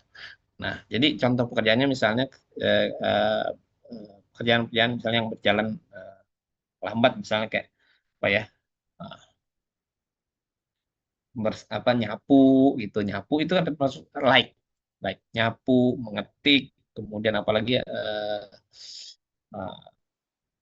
kerjanya lebih banyak aktivitas duduknya. Itu light work. Kayak di office ya, di kantor itu kan light work, itu masuk kategori light work. Nah, mungkin durasinya bisa dilakukan ya misalnya selama berjam-jam. Jadi kayak misalnya kayak kita kalau di kantor itu kan misalnya office hour itu kan bisa aja kita di depan komputer itu dulu 2 jam segala macam, itu bisa. Karena memang kondisi di kategori sebagai light work seperti itu. Kemudian juga kalau kita bicara energi yang dikeluarkan juga tentu nggak terlalu banyak, makanya karena dia dikategorikan sebagai light work. Nah, kemudian ada juga pekerjaan yang misalnya kalau kita kategorikan sebagai misalnya sedang ya, berat gitu ya, di mana misalnya aktivitasnya tentu akan lebih membutuhkan yang energi yang agak lebih banyak ya daripada light mode. Misalnya kalau tadi itu misalnya jalan cepat membawa tas itu kan beban ringan, kemudian beban sedang, sorry, kemudian aktivitas bersepeda, tapi bukan yang sprint ya, kan ngomong ada sprint tuh. Aktivitas bersepeda itu dia termasuk dalam moderat ya, sorry bukan light mode lagi, kita udah pindah ke moderat ya. Moderat misalnya ada sedang itu sepeda, jadi yang boleh dibilang aktivitasnya agak lebih berat. Nah, biasanya dia lebih, kalau moderate work ini dia lebih kepada kemampuan atau durability. Jadi kayak, nah makanya kayak kalau kita bilang pelari maraton, itu dia lebih ke arah durability, bukan speed. Sementara kalau sprinter itu dia lebih kepada speed, jadi energi yang meledak-ledak. Kalau sprinter kan, dalam jangka waktu 100 meter, sprinter 100 meter kan, dia meledak tuh energi langsung. Jadi dalam jangka 100 meter itu bisa ditempuh berapa detik doang. Sementara kalau moderat itu kayak maraton atau apa ya, itu contohnya ya, maraton misalnya. Tapi dia akan lebih kepada kekuatan otot dan pada misalnya sistem kardiovaskuler. Jadi tapi bukan ya, contoh aktivitas moderat itu sebenarnya maksud saya itu perbandingan ekstrimnya ya antara sprint dan dan dan moderat, jadi antara heavy dan moderat, antara sprint dan maraton. Nah, namun sebenarnya yang saya maksud di sini adalah kalau kita moderat itu dia biasanya tuh lebih parah. Aduh, sorry sebentar ya, bentar, ada agak penting.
PP Muhammadiyah terkait majelis kesehatan tadi itu. Salah satu teman saya di majelis kesehatan. Nah, terkait pendirian program studi spesialis di kedokteran Muhammadiyah. Jadi okay, tadi dia sempat nanyain perkembangan ininya, progresnya. Oke.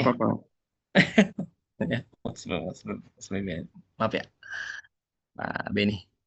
Oke, tadi ini ya terkait tadi pekerjaan ini ya. Apa sih tadi itu jadinya? Jadi terkait gimana kita kemudian mendesain kerja disesuaikan dengan jumlah pekerja, kemudian disesuaikan dengan usaha yang dapat dilakukan oleh pekerja itu tersebut. Jadi misalnya kita kategorikan dulu terkait pekerjaan ringan, sedang maupun berat. Jadi tadi yang kategori ringan itu seperti apa, misalnya aktivitas yang bisa lambat, misalnya apa, tadi menyapu apa, kemudian mengetik dan sebagainya. Nah, itu kan pekerjaan depan meja. Kemudian ada juga jenis pekerjaan moderat itu seperti misalnya eh, apa ya kita sepeda tadi ya, bersepeda tapi dengan konstan. Kemudian ada misalnya berjalan cepat, kemudian atau misalnya membawa beban, tapi beban yang bisa ditenteng atau apa. Itu termasuk sedang, moderat. Kemudian ada yang heavy atau yang berat, itu misalnya tentu pekerjaan yang membutuhkan aktivitas fisik yang fit ya, yang efeknya itu bisa meningkatkan misalnya apa tekanan darah, debar jantung dan sebagainya. Nah, jadi memang kerjaan-kerjaan yang berat ini membutuhkan kondisi fisik yang baik. Misalnya contohnya mengangkat aktivitas mengangkat berat, kemudian menggali, kemudian dia berlari misalnya, kemudian pekerjaan berkonstruksi ya, konstruksi itu termasuk pekerjaan yang kategori pekerjaan berat ya. Misalnya karena dia terpapar panas sinar matahari, kemudian juga aktivitasnya juga termasuk aktivitas yang berat ya. Pekerjaan outdoor itu umumnya hampir boleh dibilang pekerjaan berat, apalagi kalau misalnya ditambah dengan misalnya aktivitas mengangkat dan sebagainya, itu masuk ke kategori berat. Kemudian juga biasanya durasinya biasanya kita batasi ya, misalnya durasinya itu tidak lama, karena untuk aktivitas berat itu misalnya paling ada istirahat, misalnya istirahatnya misalnya sekitar per per apa per 20 atau 30 menit itu kita ada istirahat gitu ya. Jadi seperti itu. Kemudian juga apa apa ya upaya juga untuk meningkatkan misalnya kekuatan fisik, misalnya kita misalnya ada misalnya lebih sering misalnya dilakukan break time, kemudian pada saat break time itu kita misalnya berikan misalnya uh, uh, uh, makanan atau minuman penambah energi, misalnya kan kayak misalnya ada waktu istirahat 20-30, kemudian kita kasih uh, uh, minuman atau apa, kayak kalau itu istilahnya kalau break time misalnya kayak coffee tea apa apa ya, tea time dan sebagainya itu loh, ada snack-snack dan sebagainya. Itu harus diperhitungkan juga seperti itu. Kemudian juga uh, uh, uh, terkait apa ya, uh, intensitas juga, intensitas daripada pekerjaan. How long, bagaimana, seberapa lama kita apa, memberikan apa, si pekerja itu misalnya uh, waktu kerjanya. Jadi ada yang namanya intensitinya. Jadi uh, intensitas terkait uh, apa ya,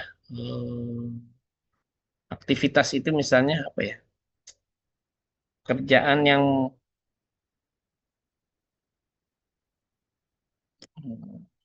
apa ya, contohnya ya pokoknya itulah.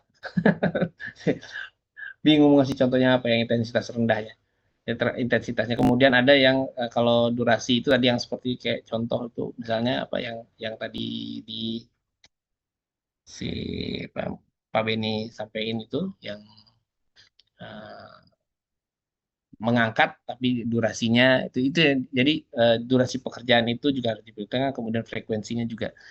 Nah, intinya seperti itulah. Saya tuh jadi nggak konsen, sorry, gara-gara tadi obrolan dengan tim. Jadi ada itu tuh kalau udah lagi teng terus tiba-tiba distract, jadi aduh, Santai aja, Pak. jadi ini ya, jadi intensitasnya tadi ada, tentu saya intensitas tuh macam-macamnya, ada sedang, berat maupun ringan ya. Kemudian durasi juga itu misalnya durasi lama, kemudian durasi uh, uh, apa ya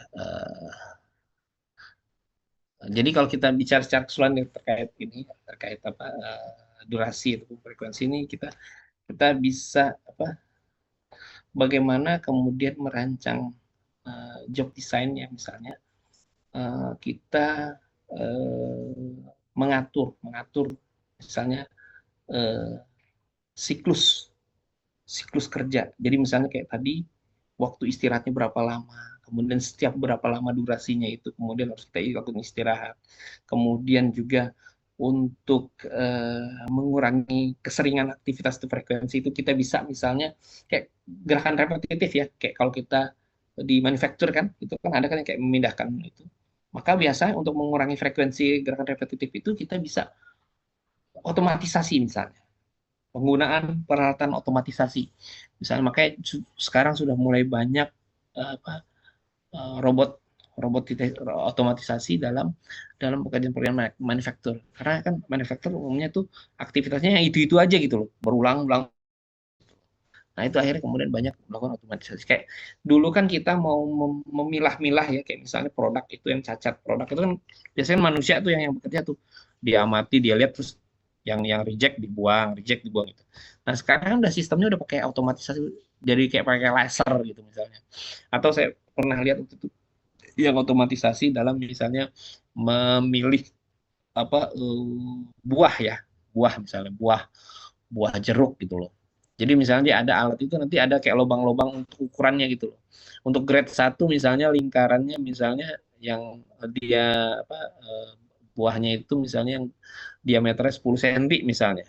Itu grade grade A misalnya grade satu gitu loh. Nah, nanti buah yang tentu saja buah-buah yang kurang dari 10 cm tentu dia akan jatuh dengan lubang-lubang itu kan. Ada jadi kayak apa untuk apa untuk memilah-milah gitu. Nanti dia akan jatuh sendiri. Nanti begitu yang ketahan itu yang misalnya grade 1 gitu, yang diameter di atas 10 cm. Nah, kemudian yang jatuh lagi nanti ada lagi yang mesinnya untuk menseleksinya lagi. Misalnya dengan diameter misalnya 8 cm gitu atau 7 cm gitu loh. Maka maka yang memiliki diameter lebih dari 7 atau 8 cm, dia apa akan akan keambil ya, nggak kebuang atau nggak jatuh. Nah, sementara yang kurang dari 7 atau 8 cm itu akan jatuh lagi. Nah, jadi itu otomatis, jadi bertahap, gradualin graduation. Jadi si apa, prosesnya itu menggunakan otomatisasi yang bisa melakukan seleksi untuk menghindari misalnya aktivitas frekuensi yang yang sering atau berulang-ulang. Jadi kayak jadi itu ya tadi ya, eh, aktivitas yang monoton, kemudian juga dia punya resiko yang berlebihan, yang kayak makanya kayak industri-industri yang heavy industry juga, misalnya kayak peleburan gitu kan, itu kan eh, baja, industri baja, peleburan baja dan sebagainya, itu kan banyak menggunakan otomatisasi atau mesin, kayak misalnya pas pada saat apa, apa, apa menuangkan cairan baja yang panas itu.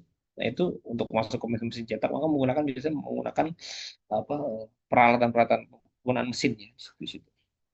Monoton dan sebagainya. Kostumnya apa dan sebagainya.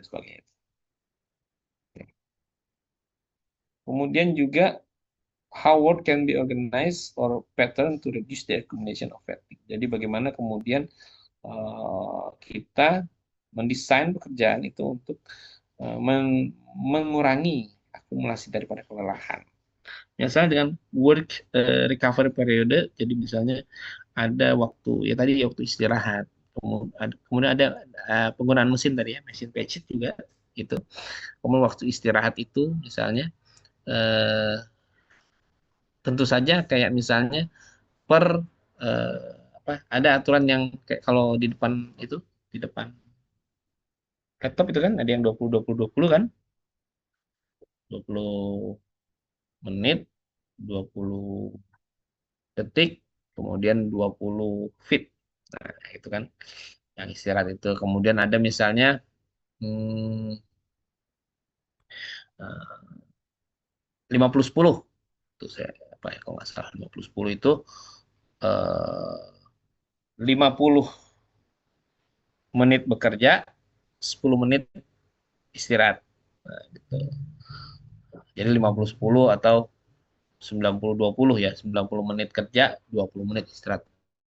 90 menit berarti 1,5 jam kerja, kemudian nanti 20 menit istirahat. Cuman memang kalau kalau apa ya, kalau untuk industri tertentu, kalau kita nerapin gini sebenarnya bagus ya kalau istirahat. Tapi break, maksudnya ini istirahat singkat ya, bukan bukan dalam pengertian istirahat benar-benar kita keluar makan dan sebagainya, bukan. Tapi break. Break itu kayak misalnya 50-10 itu kan misalnya setelah kita bekerja 50 menit, hampir sejam ya. Kemudian ada waktu kita 10 menit untuk break. Break itu jadi misalnya kayak kita berdiri aja, berjalan ke sebelah, ngambil map, ngambil file, atau sekedar ke toilet, atau sekedar ke pantry, dia bikin minum, bikin teh, ngambil minum. That's a break. Jadi istirahat ringan 10 menit. Begitu sampai di pantry kan kita bisa ngobrol sama temennya, 10 menit udah balik lagi. Itu bisa. Jadi untuk apa ya, untuk memberikan apa ya, work recovery period. Kemudian juga kalau misalnya istirahat yang lama tuh misalnya kayak kalau nyupir itu kan kalau misalnya 2 jam ideal, bagusnya tuh 2 jam nyupir misalnya, itu istirahat sekitar 15-20 menit. Jadi setelah kayak kalau yang suka mudik bawa kendaraan tuh ya, makanya kan ada apa ya, rest area itu kan dipakai seperti itu. Oh iya ya, sebentar. Oke, saya matiin kamera sebentar.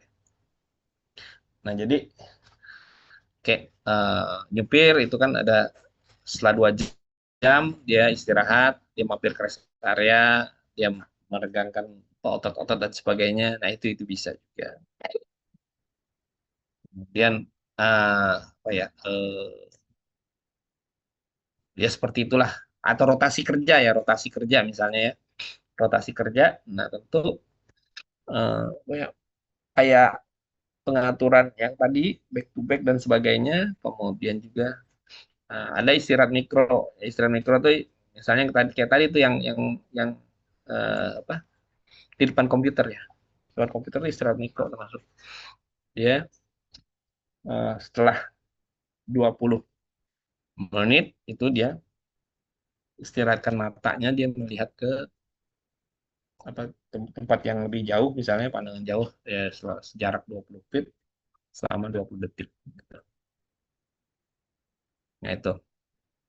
Kemudian juga ini juga bagaimana mengatur shift and schedule. Jadi pembagian atau upaya mendesain pekerjaan itu dengan membagi misalnya dengan jenis-jenis pekerjaannya, masuk ke dalam pekerjaan ringan, sedang atau berat, kemudian juga memberikan waktu berapa lama pekerjaan itu berdasarkan intensitasnya, durasi dan frekuensinya, kemudian juga mengatur terkait eh, eh, periode work period recovery atau recovery periode untuk mencegah fatigue, kelelahan, dan juga mesin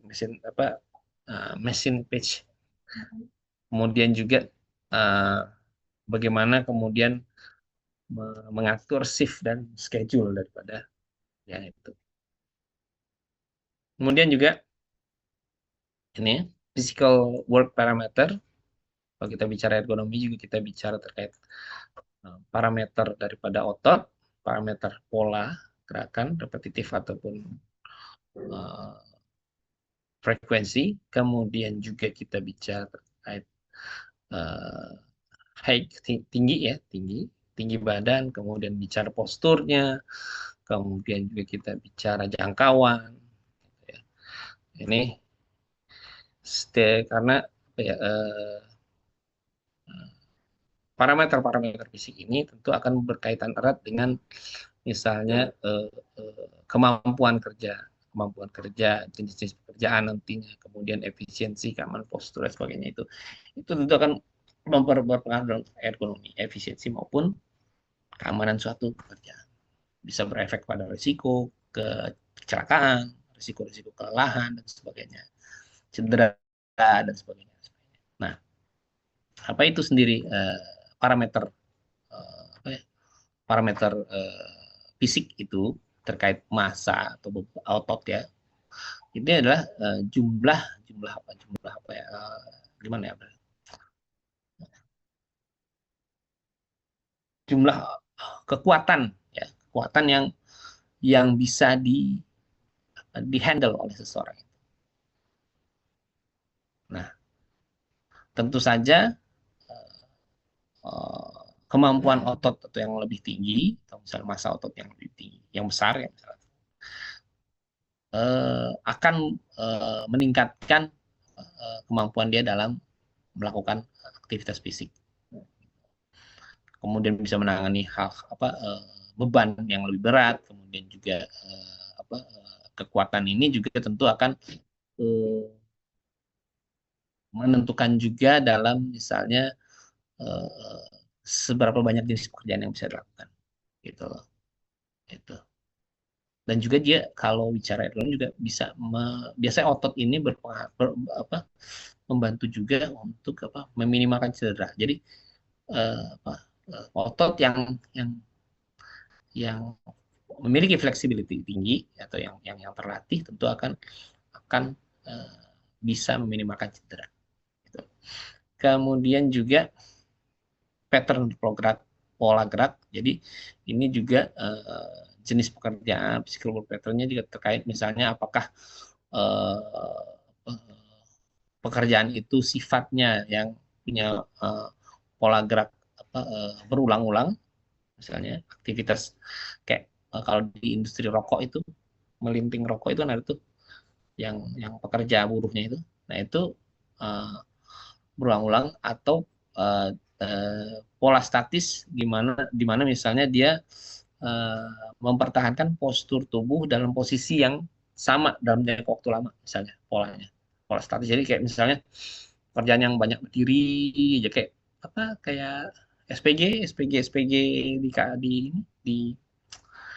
di mall-mall itu kan mereka berdiri banyak kan SPG itu. Jadi tentu ini akan pola pattern atau gerakan itu juga pengaruh, akan berdampak pada pekerja ya. Tentu saja kalau banyak berdiri tentu banyak bisa menimbulkan kelelahan. Kalau misalnya kayak pekerjaan yang repetitive action misalnya tadi kita bisa menimbulkan apalagi yang kayak mengetik, melinting rokok itu bisa menyebabkan misalnya carpal tunnel syndrome misalnya. Gerakan bervariasi. Nah, justru pekerjaan yang membanyakan gerak pergerakan aktivitas yang justru punya pola gerak yang bervariasi, justru dia nih akan membantu justru mengurangi efek cedera. Justru. Jadi kalau aktivitas kerja kita yang monoton berulang-ulang itu bisa menimbulkan cedera.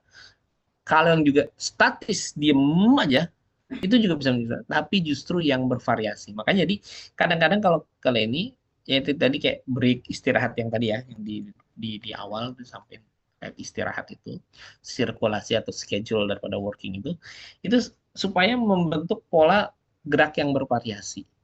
Yang tadinya orang duduk aja dah di depan komputer 2 jam.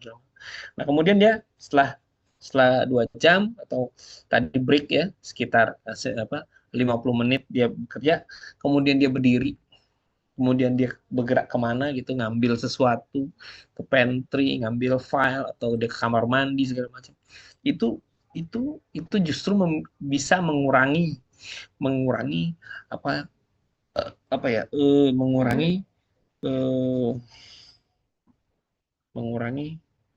efek atau misalnya kemungkinan atau probability daripada cedera. Gitu. Jadi dengan kita sering melakukan gerakan-gerakan yang bervariasi itu bisa meningkatkan cedera. Nah tentu saja ya itu bisa-bisanya kita ya. Karena yang namanya istirahat itu bukan berarti istirahat langsung kayak ya jam istirahat yang kayak jam 12 sampai jam 1 itu. Tapi bagaimana kita memodifikasi itu.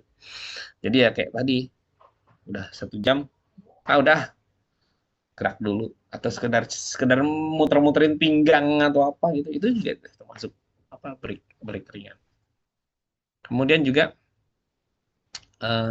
apa ya, repetition. Nah, gerakan repetisi tadi ya, itu hampir sama ya kayak pola dari gerak tadi, mana pengulangan ada aktivitas pengulangan yang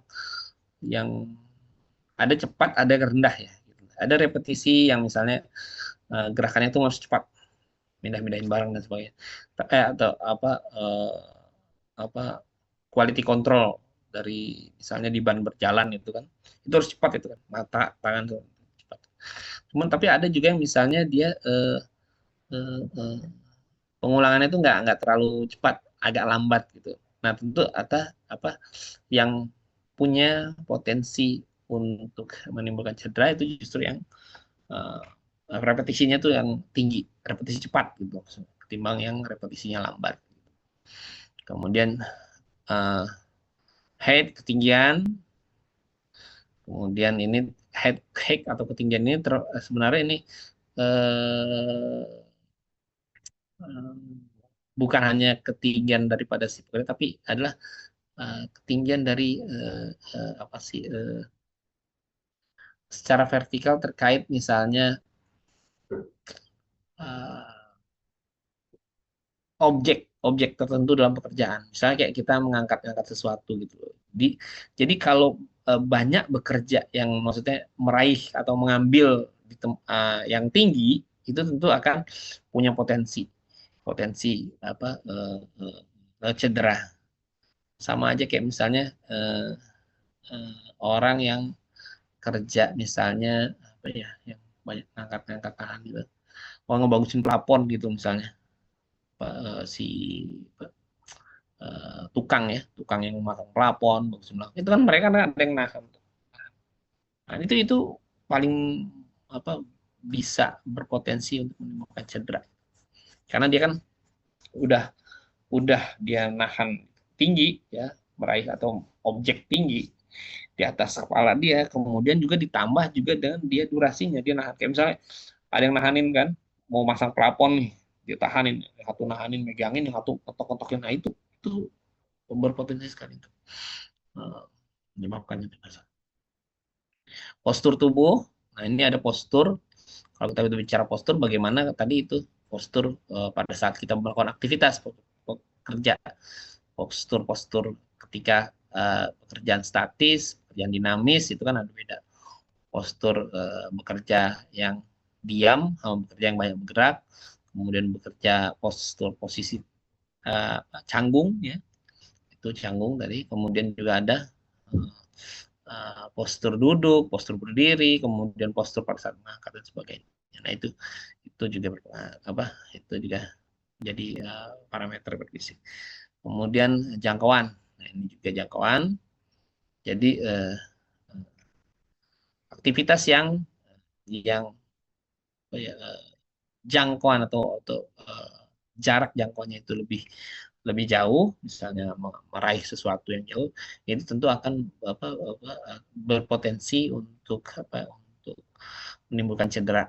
Kalau dia misalnya kayak nanti deh di sesi berikutnya kalau nggak salah, di sesi berikutnya itu ada nanti yang masalah-masalah ergonomi di industri dan di office gitu. Nah, itu di ini kita nanti postur itu akan lebih tergambar jelas ya. Gambar-gambar itu banyak. Karena memang kalau kita bicara ergonomi itu sebenarnya lebih banyak supaya pemahamannya dapat itu harus banyak main di gambar. Tapi kalau ini kan kebetulan ini saya nggak pas yang ini materi ini saya nggak banyak bikin gambar. Oke. Nah, kemudian ada yang namanya kaitannya terkait ergonomi juga ada namanya biomekanikal. Nah, ini juga hampir sama kayak tadi ya, di mana kalau kita bicara biomekanikal itu biasanya terkait hal-hal yang kita bicara terkait jangkauan gitu maksudnya, reaches.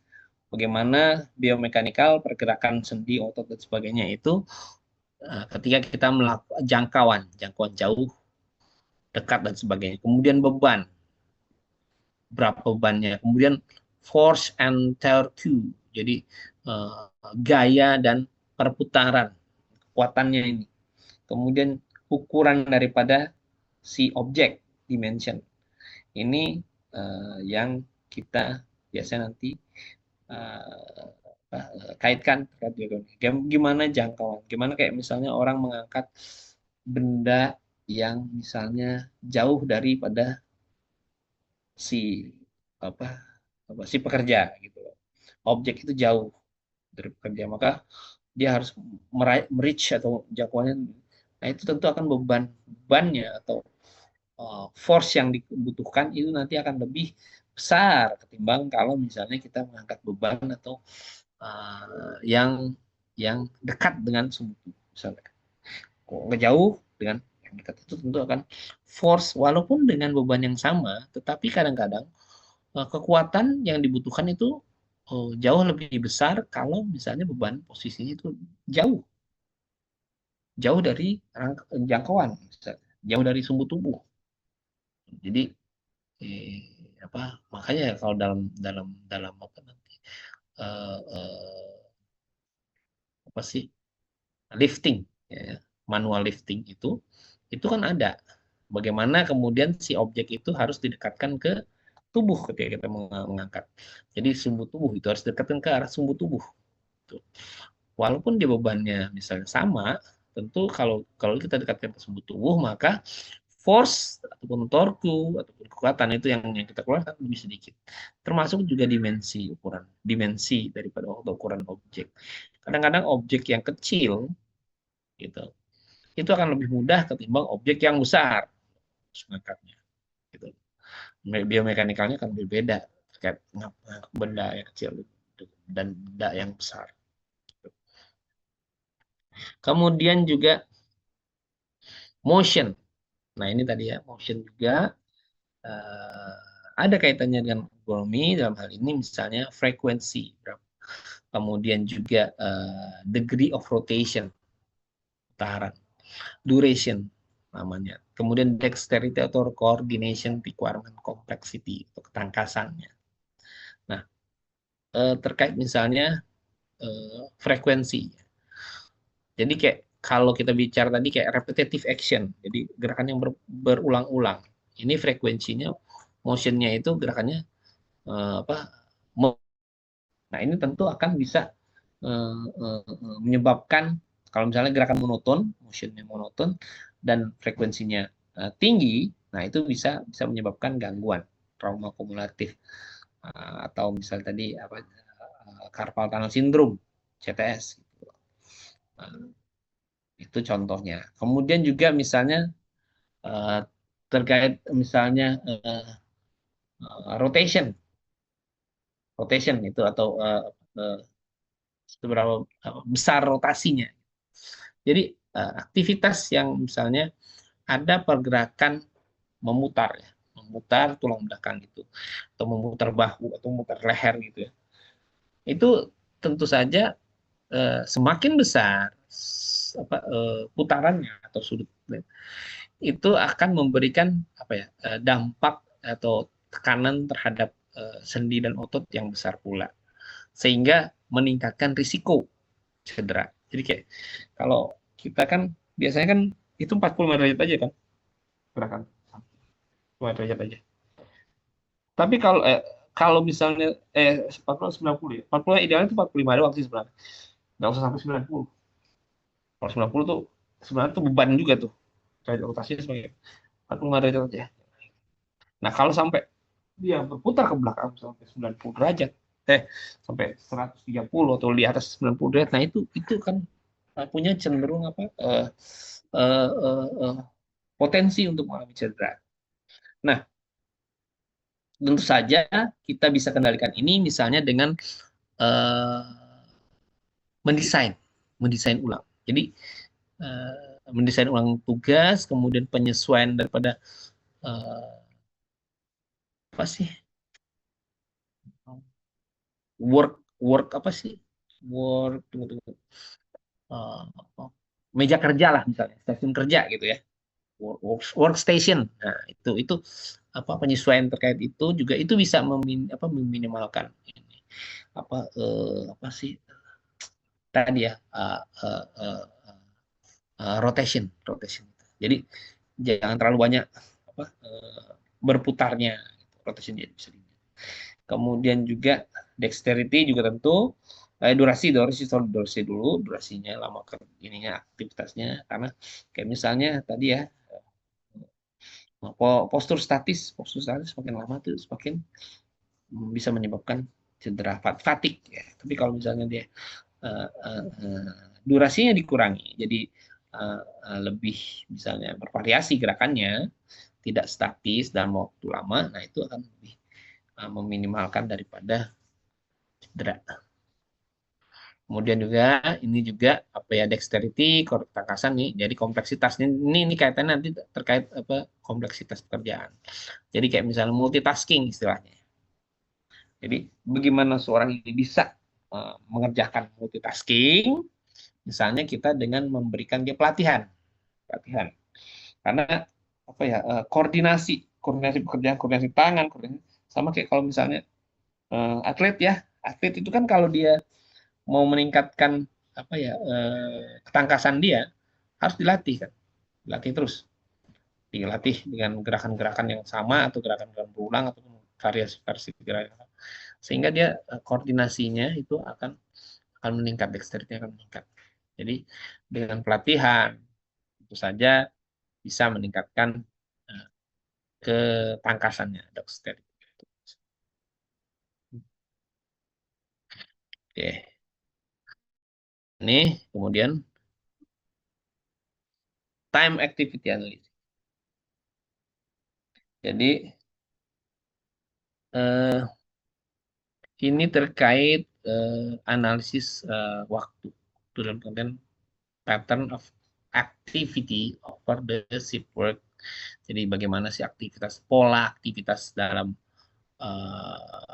shift kerja, kemudian pendistribusian atau apa ke istilahnya apa pembagian kerja, distribusi, kemudian kapan untuk time to do task. Jadi kapan untuk melakukan pekerjaannya gitu loh. Jadi untuk menentukan waktu kerja dan sebagainya. Nih kayak misalnya apa ya? Untuk apa sih? Untuk aktivitas yang membutuhkan misalnya yang menyebabkan kelelahan yang tinggi, misalnya tidak dilakukan pada siang hari, jam-jam siang, atau misalnya jam-jam 1, jam 2 itu, atau jam-jam 12 lah itu pada saat trik-triknya gitu misalnya. Tapi dilakukan misalnya pada sore atau pagi hari gitu. Nah, itu diatur-atur seperti itu. Jadi time activity analysis ini juga bisa berpengaruh atau membantu sekali dalam sisi ergonomi misalnya terkait agar dapat misalnya menentukan kita ini ya patternnya, kemudian pendistribusian jenis pekerjaan, kemudian kapan dilakukan, kemudian juga frekuensi occurrence-nya, jadi atau frekuensi kejadiannya. Oke. Nah, ini environment. Nah, ini kalau bicara environment ini tentu saja apa ya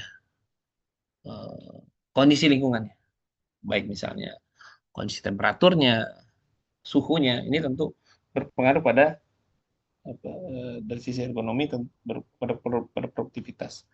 Kita tahu ya terkait temperatur, terkait kebisingan, terkait pencahayaan, kemudian schedule pekerja, kemudian extend hours itu, jadi kayak penambahan jam kerja, lembur dan sebagainya. Ini tentu saja akan menjadi bahan pertimbangan untuk pengaruh sekali terhadap sisi ergonomi. Mental perception nih, ini juga ya. Visual, auditory. Jadi kemampuan melihat, kemudian kemampuan mendengar, kemudian kemampuan complexity of information handling, decision making, jadi kayak multitaskingnya juga tadi. Kemudian external pacing, nah itu. Nah ini berpengaruh juga terhadap produktivitas dari sisi ergonomi. Jadi in general, so try to accommodate a majority of workforce. Jadi kita harus bisa mengakomodasi atau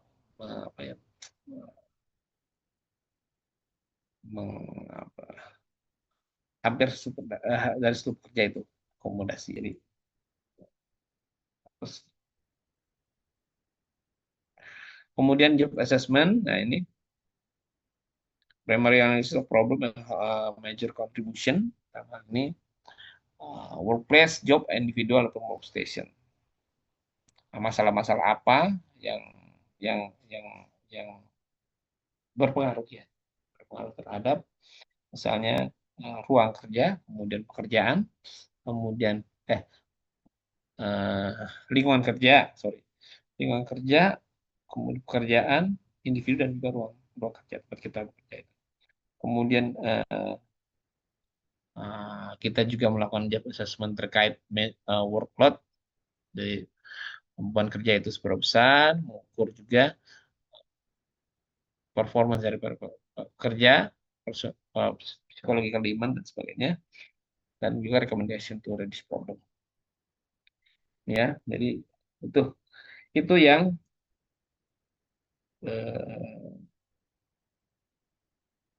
jadi kira-kira ya ruang lingkup daripada ergonomi. Jadi ada kita bicara terkait mental persepsi, bicara terkait job assessment, apa aja sih yang kemudian kaitannya terkait lingkungan, kemudian menganalisis time activity, motion, biomechanical, physical parameter, job design dan sebagainya. Oke. Demikian yang saya bisa sampaikan terkait pertemuan kedua kita ini, sesi kedua ini. Kira-kira sampai di sini ada yang mau ditanyakan atau sudah jelas atau belum? Gimana? Atau ada yang mau share lagi? Sharing lagi. Udah jam-jam kritis ini. Jam-jam ngantuk. Ya, gimana teman-teman? Ada yang mau share? Sharing? Gak ada ya? Oh, tidur nih. Halo? Iya, Pak. Belum ada, Pak. Nggak, Pak. Nggak tidur. Aman, Pak. Tidur, Pak. Tidur, Pak. Iya. Oke. Baik. Kalau demikian, saya rasa pertemuan kita cukup ya. Cukup dulu pertemuan kita hari ini. Semoga apa yang disampaikan ini bisa bermanfaat. Ya, oke. Terima kasih semua ya. Mohon izin, Pak. Terima kasih, Pak. Untuk absennya belum ya, Pak?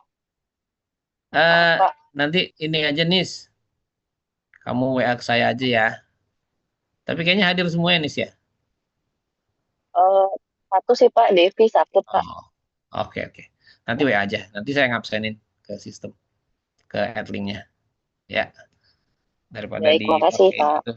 Daripada pakein apa sih barcode itu kadang suka ini. Apa biar saya ini. Oke, baik. Terima kasih semua ya atas atensinya. Mohon maaf apabila ada penyampaian yang tidak jelas atau kurang jelas tuh ada kesalahan dan sebagainya. Terima kasih semua. Sehat selalu dan juga Sama-sama, Pak. Sehat selalu, ya, Bapak.